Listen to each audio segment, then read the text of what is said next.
আমার আজকের recipe ক্যাপসি chicken. এই রেসিপিটা নিয়ে বিশেষ কিছু বলার নেই, বাড়িতে রান্না করে দেখুন, দারুণ লাগে খেতে। এটা ভাত, রুটি, লুচি, পরোটা সব কিছু দিয়েই দুর্দান্ত লাগে।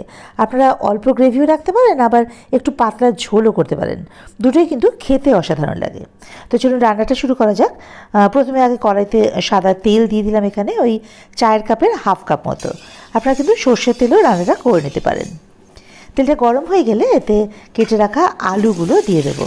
এখানে আমি 6টা মাঝারি সাইজের আলু খোসা ছাড়িয়ে 2 টুকরো করে ভালোভাবে ধুয়ে দিয়েছি। তো মাংস ঝোলের আলু একটু বড়ই ভালো লাগে। দিয়ে দিলাম এখানে ওই অল্প একটু হাফ টিস্পুন মতো নুন, হাফ টিস্পুন হলুদ আর হাফ টিস্পুন শুকনো লঙ্কার গুঁড়ো। এবারে আলুটাকে হাই ফ্লেমে একটু ভেজে নেব। হলুদ আর লঙ্কা গুঁড়ো দেওয়ার ফলে আলু ভাজার পরে এর কালারটা খুব সুন্দর আসবে, আর এই কালারটাই তেলের মধ্যে থেকে যাবে। তাই জন্য রান্নার কালারটা, মাংসের ঝোল রান্নার পরে সেই রঙটা কিন্তু খুব ভালো আসবে।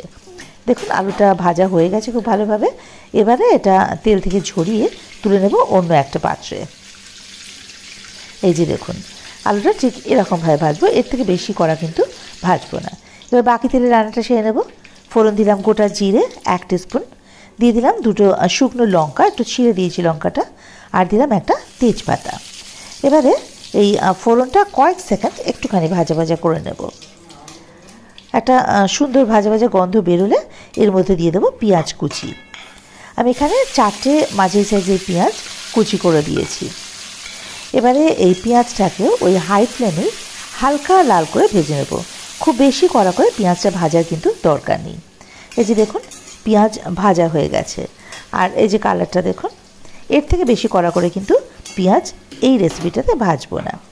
এবারে এর মধ্যে দিয়ে দেবো ক্যাপসিকাম কুচি। এখানে আমি একটা বড় ক্যাপসিকামের 3/4 দিয়ে দিলাম কুচি করে, আর 1/4 রেখে দিলাম, পরে লাগবে। দিয়ে দিলাম রসুন বাটা 1 টিস্পুন, আদা বাটা 1 টিস্পুন। এবারে সব কিছু একসঙ্গে মিনিট 2 একটুখানি ভাজা ভাজা করে নেব হাই ফ্লেমেই। এভাবে ভেজে নিলে ওই আদা রসুনের কাঁচা গন্ধটাও কিন্তু চলে যাবে।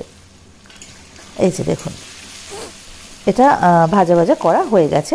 এবারে এর মধ্যে ধুয়ে রাখা চিকেন পিসগুলো দিয়ে দেবো। আমি এখানে 1.5 কেজি চিকেন নিয়েছি, এটাকে খুব ভালোভাবে ধুয়ে নিয়েছি। এবারে ফ্লেমটা হাইতে রেখে খুব ভালোভাবে মিশিয়ে নেবো সব কিছুর সঙ্গে। তার আগে দিয়ে দেবো স্বাদ মতো নুন। আমি এখানে মোটামুটি ওই 1.5 টিস্পুন মতো নুন দিলাম। দিয়ে দেবো হলুদ 1 টিস্পুন। চিনি দিলাম এখানে আমি হাফ টিস্পুন, এটা টেস্টটা ব্যালেন্স করার জন্য দিলাম। আপনারা যদি চিনি না খেতে চান বা না দিতে চান তাহলে অবশ্যই স্কিপ করতে পারেন। এবারে এর মধ্যে দিয়ে দেবো শুকনো লঙ্কার গুঁড়ো হাফ টিস্পুন, কাশ্মীরি লাল লঙ্কার গুঁড়ো দিলাম 1 টিস্পুন। এবার আবারও সব কিছু একসঙ্গে হাই ফ্লেমেই খুব ভালোভাবে একটু ভাজা ভাজা করে নেবো, মোটামুটি মিনিট 3-4 সময় ধরে। ফ্লেমটা হাইতেই রাখতে হবে। এই যে দেখুন এটা খুব ভালোভাবে কিন্তু ভাজা ভাজা করা হয়ে গেছে। এই যে এবারে এর মধ্যে বাকি মশলাগুলো দিয়ে দেবো। আগে দিয়ে দেবো পেঁয়াজ বাটা। আমি এখানে আরও 2টো মাঝারি সাইজের পেঁয়াজ বেটে দিয়েছি।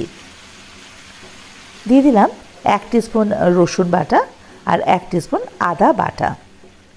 দিয়ে দিলাম ধনে গুঁড়ো 1 টিস্পুন, জিরে গুঁড়ো হাফ টিস্পুন।